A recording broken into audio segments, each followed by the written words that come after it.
자비로우신 하나님 은혜를 감사합니다. 부족한 자, 연약한 자, 미련한 자가 주님 앞에 섰습니다. 부족하지만 이 입술을 지켜주셔서 오직 하나님의 뜻만 전달하는 말씀의 전달의 도구가 되게 하여 주시옵소서. 입술을 붙드시고 마음을 붙드셔서 헛된 세상의 것이 나오지 않고 오직 주의 은혜만 전달할 수 있는 복된 시간 되게 하여 주옵소서. 이 모든 말씀 예수 그리스도의 이름으로 기도드리옵나이다. 아멘. 은혜란 무엇입니까? 우리 그리스도인들이 교회 생활하면서 가장 많이 듣고 가장 많이 쓰고 하는 말이 바로 이 은혜라는 말씀일 것입니다. 은혜 많이 받았습니다. 은혜 많이 받으세요. 우리가 늘 우리 입에 붙어있는 이 은혜라는 이 말의 뜻은 무엇을 말하는 것입니까? 흔히들 부흥이나 혹은 기도의 모임이 있은 후에 우리의 심령이, 우리의 마음이 뜨거워졌다든지 감동을 받았을 때, 우리는 목사님의 설교가 위안이 되었을 때, 그리고 그 말씀에 공감이 되었을 때 우리는 흔히들 은혜 받았습니다 라는 그런 인사말을 건네기도 합니다.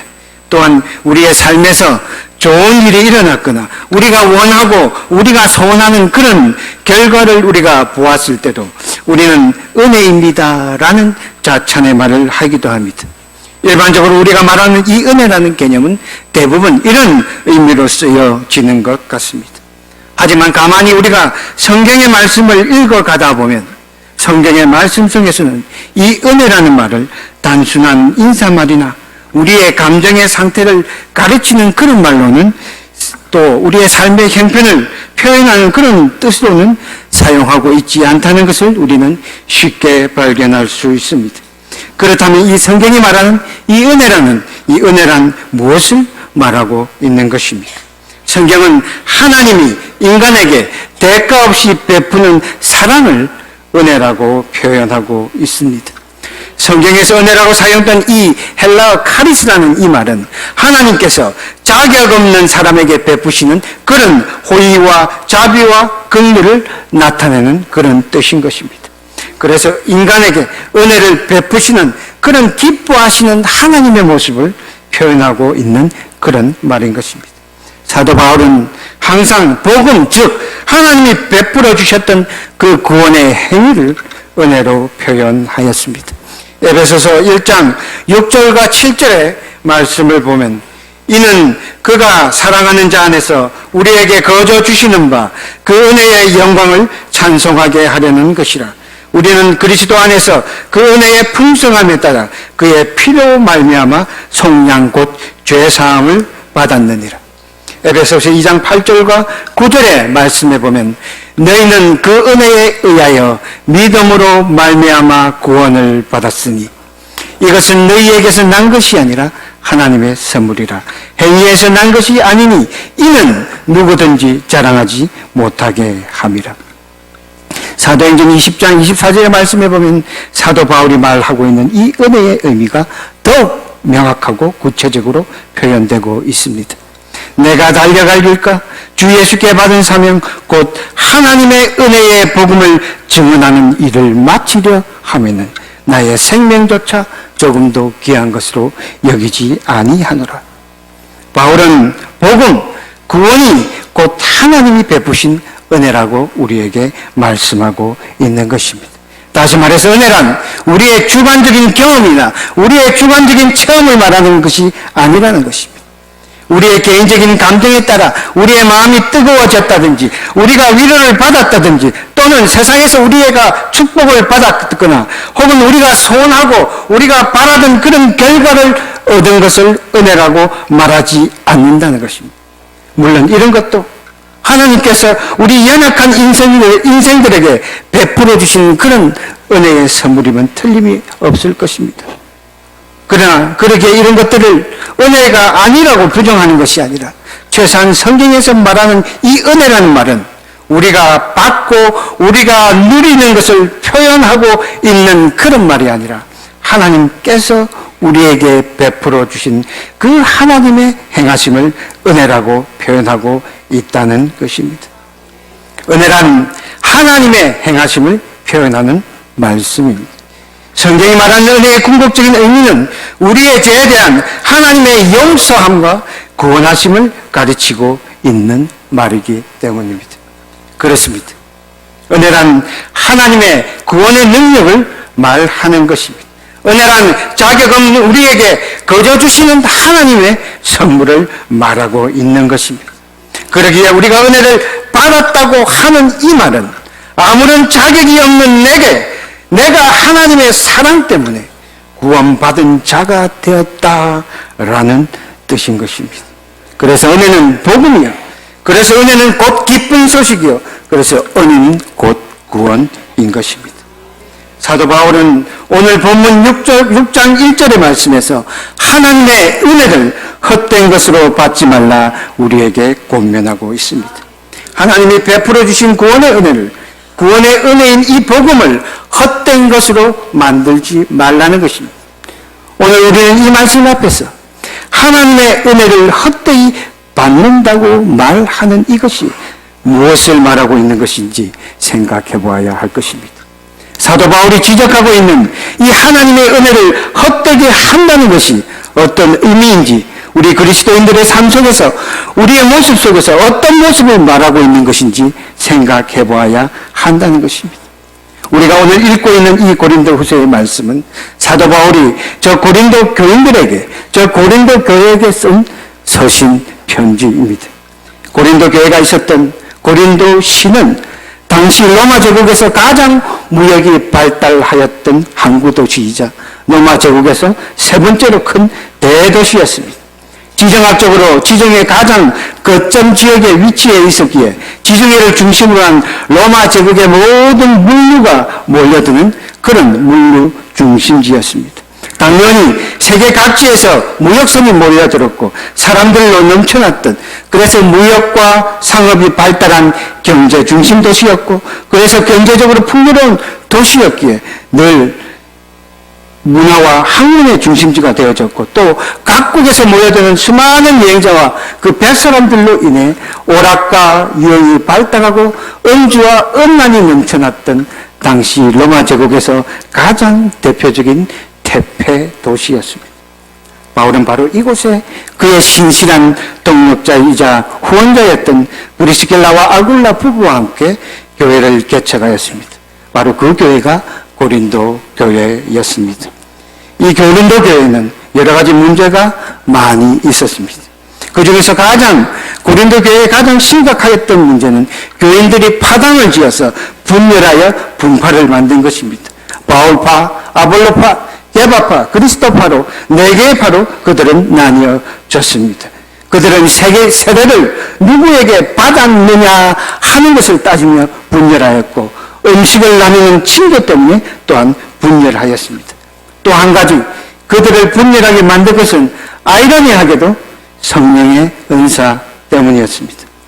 세례를 누구에게 받았느냐에 따라서 그들이 분열한 이유는 자신들의 생각과 자신들이 같은 신앙, 같은 사람들끼리만 모여 있겠다는 그런 이기적이고 삐뚤어진 그들의 신앙 때문이었고, 음식을 나누는 친교 때문에 그들이 분열하는 것은 그들의 경제력과 연관된, 그러니까 경제적으로 사는 수준이 비슷비슷한 사람끼리만 함께 하겠다, 함께 모이겠다 생각했던 그들의 이기심 때문이었습니다.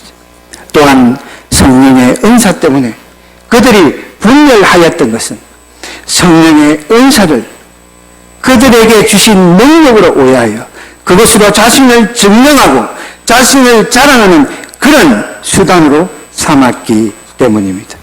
이것 외에도 여러 가지 세상의 문화를 교회의 문화와 섞어버린 그런 혼합주의나 성적으로 문란해야 했던 그런 간통의 문제도 있었고, 세상 법정에서 소송하고 경제력의 차이와 학력의 차이와 인종 간의 차별로 빚어진 그런 계층 간의 갈등이 심하고 심각하였던 바로 그런 곳이 고린도 교회였습니다. 바로 이런 다양하고 복잡한 문제들이 고린도 교회를 사분오열로 갈라서게 하고 분열하게 만들었지만, 무엇보다도 교회를 분열하게 만들었던 가장 근본적인 문제는, 근본적인 이유는 내가 남보다 우월하다, 남보다 잘났다는 그들의 교만, 바로 그들의 교만한 마음 때문이었습니다. 나름대로 경제력이 있는 자, 학식과 학력의 수준이 있다 여겼던, 스스로 여겼던 그런 자들이 많았었기에 스스로 지혜 있다, 스스로 능력 있다 생각했던, 속된 말로 잘났던 사람들이 많이 있었기 때문입니다. 바울이 그런 고린도 교회를 향하여 이 편지를 쓴 까닭은 바로 그런 그들의 이기적이고 그들의 교만하고 자기 중심적으로 빠져있고 삐뚤러져 있었던 그들의 신앙감을 바로 세워서 그리스도의 몸된 교회를 온전히 세우고자 했기 때문입니다. 그런 고린도 교회를 향하여 사도 바울은 바로 십자가의 복음을 가르치고자 하였던 것입니다. 십자가의 복음이란 무엇입니까? 십자가는 구원입니다. 십자가가 구원을 이루어낸 것이 아니라 하나님께서 죄로 인해 죽을 수밖에 없는 우리를 건져내시기 위하여 선택하신 그 구원의 방법, 그 구원의 도구가 바로 십자가라 하는 것입니다. 주님은 바로 그 십자가 위에서 죽으심으로 우리를 죄에서, 우리를 사망에서 건지시고자 원하셨던 그 아버지의 뜻을, 그 하나님의 뜻을 온전히 이루어내셨던 것입니다. 주님이 베풀어 주신 구원은 저 고린도 교인들이 생각하였듯 그들의 자랑도 능력도 축복도 아닌, 오히려 모든 것을 내려놓고 모든 것을 버리고 모든 것을 비워서 자신의 생명까지도 내어주어야만 하였던 그 고통의 자리에, 그 십자가 위에서, 그 죽음의 자리에서 주님께서 이루어내신 그 은혜임을, 그런 희생임을 고린도 교회와 고린도 교인들은 깨닫지 못했기 때문입니다. 그들이 생각하였듯 그리스도의 능력은, 그리스도인의 능력은 세상의 지혜와 그들이 가졌던 지식에도, 그들이 가졌던 경제력에도, 그들이 이루어냈던 그 어떠한 능력에도 있지 않고 오직 예수께서 지신 그 죽음의 십자가 위에 있다는 것을 그들은 온전히 이해하지 못했기 때문이었습니다. 혹 레이 스테이터먼 목사님을 들어보셨습니까? 이 목사님은 샌프란시스코 피난슐라 바이블 처치의 담임 목사님입니다. 그리고 20세기에 미국의 가장 대표적인 강의 설교자로 불리는 분입니다. 이 레이 스테이터 목사님이 이 고린도 서신을 보고 뭐라고 말했는지 혹 들어보셨습니까? 레이 스테이터 목사님이 말합니다. 내가 이 고린도 전후서를 읽고 또 읽다가 보면 고린도 교회가 있었던 저 고린도시의 모습이 오늘날 내가 살고 있는 캘리포니아 도시들의 모습과 소름이 끼칠 정도로 똑같다 그는 말했습니다. 또 많은 캘리포니아의 교회들의 모습이 오늘 성경에 나와 있는 이 고린도 교회의 모습과 너무나 유사하다 말하였습니다. 그래서 그는 이 고린도 전후서의 이름을 이제는 바꾸어야 한다 말합니다. 이제는 고린도 전후서라고 부를 것이 아니라 캘리포니아 전후서로 바꾸어야 불러야 한다. 고린도시의 풍요로움이 캘리포니아에 있는 도시들의 풍요로움과 같고 자신의 유익만을 내세우고 도무지 교회와 주를 위해 고난도 헌신도 인내도 저버렸던 저 고린도 교회의 모습이 오늘날 이 땅의 교회가 우리 그리스도인들에게 희생도 고난도 요구하지 않고 그런 것도 감당하지도 않는, 그래서 그저 평안하고 화려한 모습만을 찾고자 하는 그런 모습, 그런 신앙의 형태를 책망하고 있는 말씀이기 때문입니다. 일부 신학자들은 이런 신앙의 형태를 캘리포니아 복음이라 말한다고 합니다. 캘리포니아 복음이란 그저 힘들어도, 사는 것이 힘들어도 교회만 열심히 나가고 열심히 봉사하고 열심히 헌금만 한다고 한다면 그에 대한 하나님의 보상이 있어서 사업도 잘 되고 자녀도 잘 되고 돈도 출세도 건강도 심지어는 천국에 가서도 상급이 크다고 하는 그런 건강과 부와 형통만을 강조하는 그런 본능의 신앙을 말하는 것입니다.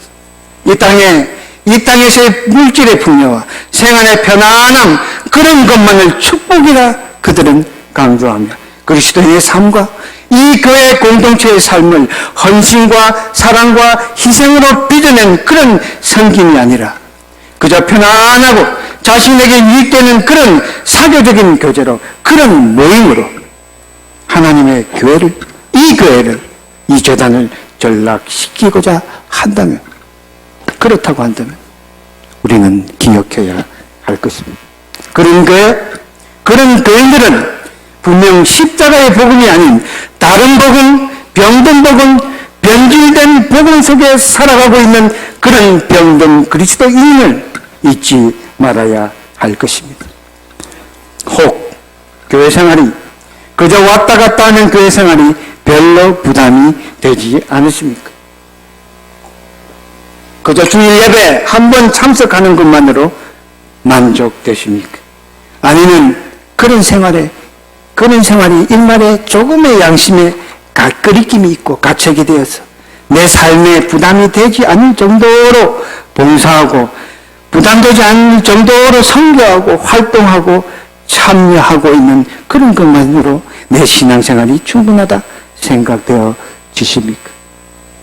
그렇다고 한다면 그런 분들은 오늘 이 말씀 앞에서 스스로를 곰곰이 돌아보시기 바랍니다. 내가 믿는 이 복음, 오늘 내가 강구한 이 기도가, 또한 내가 붙들고 사는 그 말씀이 하나님의 말씀이 아닌 혹 캘리포니아 복음은 아닌지, 병든 복음은 아닌지, 변질된 복음은 아닌지 돌아보고 또 돌아보고 또 돌아보시기를 원합니다. 구원은 공로가 아닙니다. 은혜는 우리가 하나님께 드렸던 그 헌신에 대한 하나님의 상급이 아닙니다. 은혜는 자격 없고 받을 조건 없이, 그래서 죽어 마땅한 나 같은 죄인에게 그저 아무런 이유 없이 베풀어 주셨던 하나님의 사랑이기 때문입니다. 고린도 교회 성도들은 주님께서 이루어내신 이 구원의 은혜를 바로 깨닫고 바로 알고 있어야만 했습니다. 또한 캘리포니아 복음을 쫓아갔던 이 땅의 많은 교회들과 많은 교인들도 바로 하나님의 구원의 은혜, 값없이 주셨던 이 하나님의 은혜를, 이 구원의 은혜를 바로 알고 있어야만 했습니다. 그래서 우리가 결단코 잊지 말아야 할 것이 있다고 한다면 이 구원의 은혜에 대한 오해가 저 고린도 교회뿐 아니라 얼마나 많은 이 땅의 교회들을 병들게 했었는지, 또한 구원에 대한 우리의 작은 오해와 잘못 알고 있음이 이 땅에 얼마나 많은 이단들을 만들어내었는지 우리는 결코 잊어서는 안 되는 것입니다. 하나님의 은혜를 헛되이 받지 않는다고 하는 것은 주님의 십자가의 복음을 붙들고 살아가는 것입니다. 바울은 바로 이 십자가의 복음을 그들에게 가르치고자 했던 것입니다. 그런 사도 바울의 눈물의 어린 기도와 그런 가르침과 그런 헌신으로 고린도 교회는 십자가의 복음으로 돌아오는 듯 하였습니다. 그러나 그런 바울의 발언과 그런 바울의 소망과는 달리 그들은 온전한 신앙으로 서가지 못했습니다. 왜냐하면 아직도 그들의 연약한 믿음의 눈에는 여전히 이해할 수 없고 여전히 납득할 수 없었던 한 가지 사실이 있었기 때문입니다. 그들이 납득할 수 없었던 그 한 가지 사실은 바로 사도 바울이었습니다. 사도 바울의 삶의 모습 때문이었습니다. 그의 말대로, 사도 바울의 말대로 그리스도의 삶이 세상에서 누리는 풍요와 형통함과 편안함과 부귀와 영화를 추구하는 그런 삶은 아니라 할지라도 왜 사도의 삶이, 그리스도인의 삶이 고난이며 고통뿐인 그런 삶을 살아가야만 하는가? 오늘 본문 4절과 5절의 말씀과 같이 하나님의 사도로, 하나님의 일꾼으로 살아가는 그의 삶이 왜 많이 견뎌야 하고 환난과 궁핍과 고난과 매맞음과 갇힘과 난동과 수고로움과 자지 못함과 먹지도 못하는 그런 삶을 그는 살아가야만 하는가?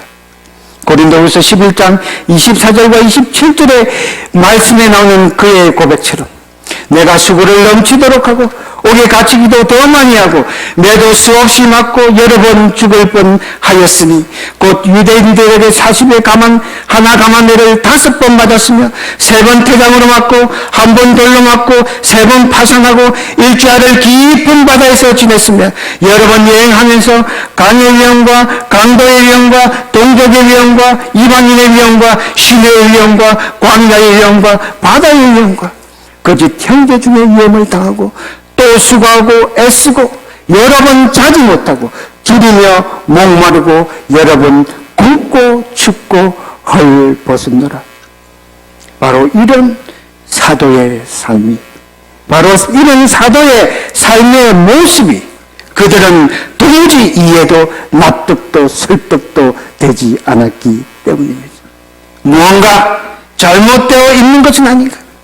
그가 정말 하나님의 사도라면, 그가 정말 복음의 전파자로 부름받은 하나님의 복음의 사신이라 한다면, 혹 사도의 개인적인 삶이 고난받는 것, 그런 것들을 우리가 이해하고 또 10분 이해한다 할지라도 그가 가는 복음의 사역, 복음 전파를 위해 달려가는 그 사역의 길만큼은 누가 보아도 납득할 수 있고 누가 보아도 설득될 수 있는 그런 결실들이 있어야 하는 것은 아닌가 하는 그런 의문 때문이었습니다.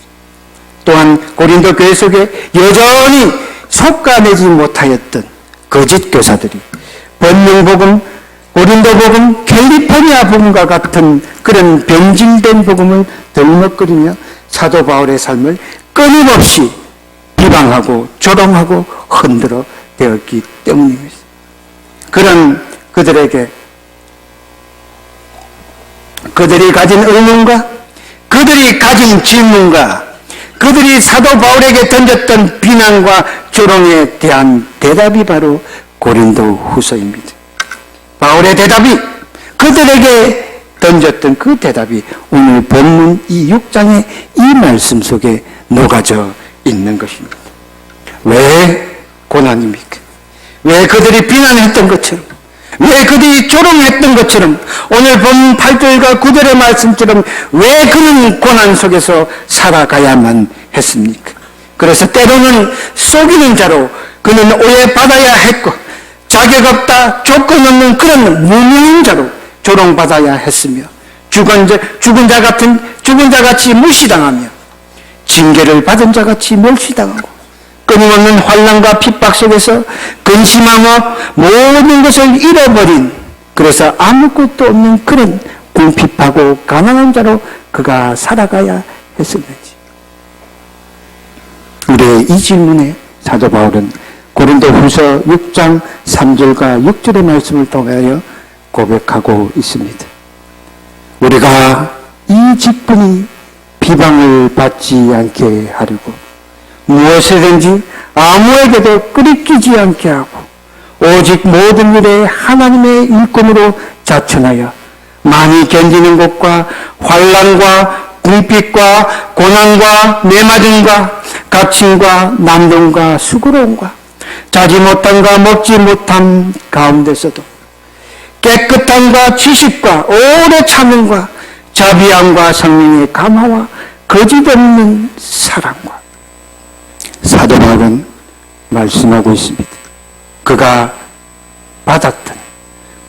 고난을 받았던 이유가 저 고린도 교회가, 저 고린도 교인들이 그를 비난하고 조롱하였던 것처럼 무엇인가 그가 잘못했어, 뭔가 그의 삶이 잘못되어서 그가 고난받았던 것이 아니라 주님이 그에게 맡겨주신 이 직분, 이 사명을 감당하기 위해서 그는 그리스도인으로서, 사도로서 모든 면에 끄리낌이 없이 누가 보아도 끄리낌 없는 그런 삶을 살아가야 했기에, 또한 하나님의 일꾼으로 모든 일에 흠이 없고 깨끗하고 그런 삶을 살아가야 했기에, 그리고 또한 하나님의 말씀 안에서 오래 참고 자비하고 성령에 붙들린 바 거짓없는 사랑으로 이 직분, 이 사명을 감당하고 살아가야 하기에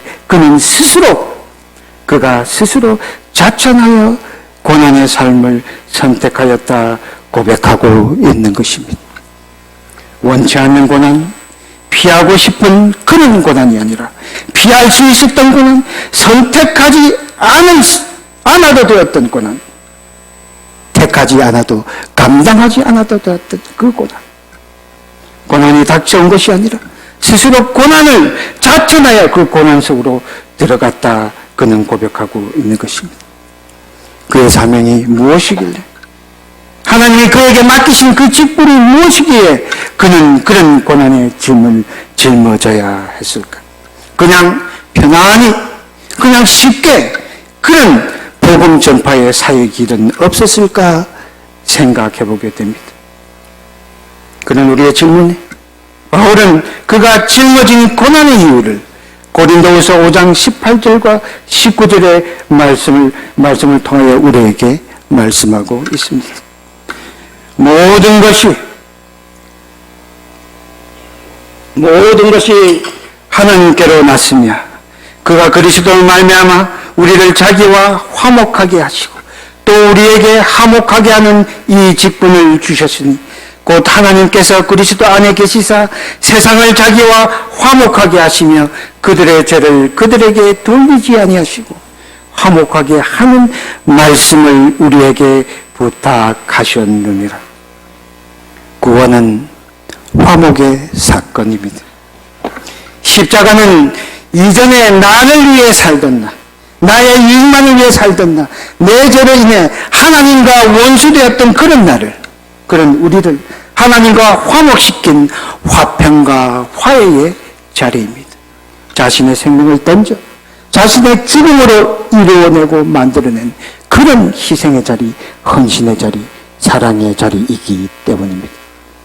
사도 바울에게 맡겨졌던 이 한국의 직분 또한 그러합니다. 모두가 자기의 이익을 위해 싸우고 분열하고 비방하고 무너뜨리는 바로 그 다툼의 자리, 분열의 자리, 그 미움의 자리로 들어가 때로는 온갖 비난과 때로는 온갖 비방을 감수하고 오해를 참아내고 눈물과 희생과 헌신으로 화해를 이끌어내고 화평을 이루어내는 십자가의 길이기 때문입니다. 그리스도인으로 산다는 것은 바로 이 직분, 이 사명 앞에 부름받은 것입니다. 하나님이 베풀어 주신 은혜를 헛되이 하지 않고 하나님의 은혜를 바로 안다는 것은 바로 이 사명, 이 직분을 붙들고 있는 것입니다. 주님께서 우리에게 그러하셨다. 우리 또한 세상으로 나아가 이 화목의 사명을 감당해야 하는 것입니다. 우리의 삶의 자리에서, 우리의 가정에서, 우리의 직장에서, 우리의 만남과 관계 속에서 이 복음을 위하여, 이 화목의 사명을 위하여 때로는 손해도, 때로는 비방도, 오해도 감내해내며 그 비방과 그 오해와 그 손해의 자리에서 오늘 내가 죽고 또 죽어서 화평을 이루어내는 희생의 자리, 헌신의 자리, 십자가의 자리이기 때문입니다. 혹 이 사명을 지키고 이 사명 앞에 부름받고 이 사명을 행하다 시련을 만나게 된다면 두려워하지도 염려하지도 낙심하지도 마십시오. 하나님이 함께 하심을 믿고 붙드십시오. 우리는 하나님과 함께 일하는 동력자임을 기억하십시오. 하나님이 우리의 동력자가 되어주시고 함께 하신다는 그 약속을 기억하십시오. 그리고 또한 사도 바울의 고백의 말씀을 통하여 약속하셨던 그 놀라운 은혜를 소망하고 기대하십시오. 그 믿음에, 그 부름에 서 있다고 한다면 우리는 우리의 삶이 비록 무명하여 무시를 당하는 그런 자 같으나 우리는 결국 유명한 자가 될 것입니다. 죽은 자 같으나 살아있고 징계를 당하는 자 같으나 결코 죽음을 당하지 아니하고 늘 우리의 삶에 근심은 걱정만 쌓여가는 것 같으나 결국은 우리의 삶이 항상 기뻐하게 되는 것. 또한 가난한 자 같으나 모든 사람에게 은혜를 끼치며 모든 자에게 위로가 되고 모든 자에게 기쁨이 되는 것. 그래서 모든 것을 가지고 있는 그런 복된 삶을 살아가게 될 것이기 때문입니다.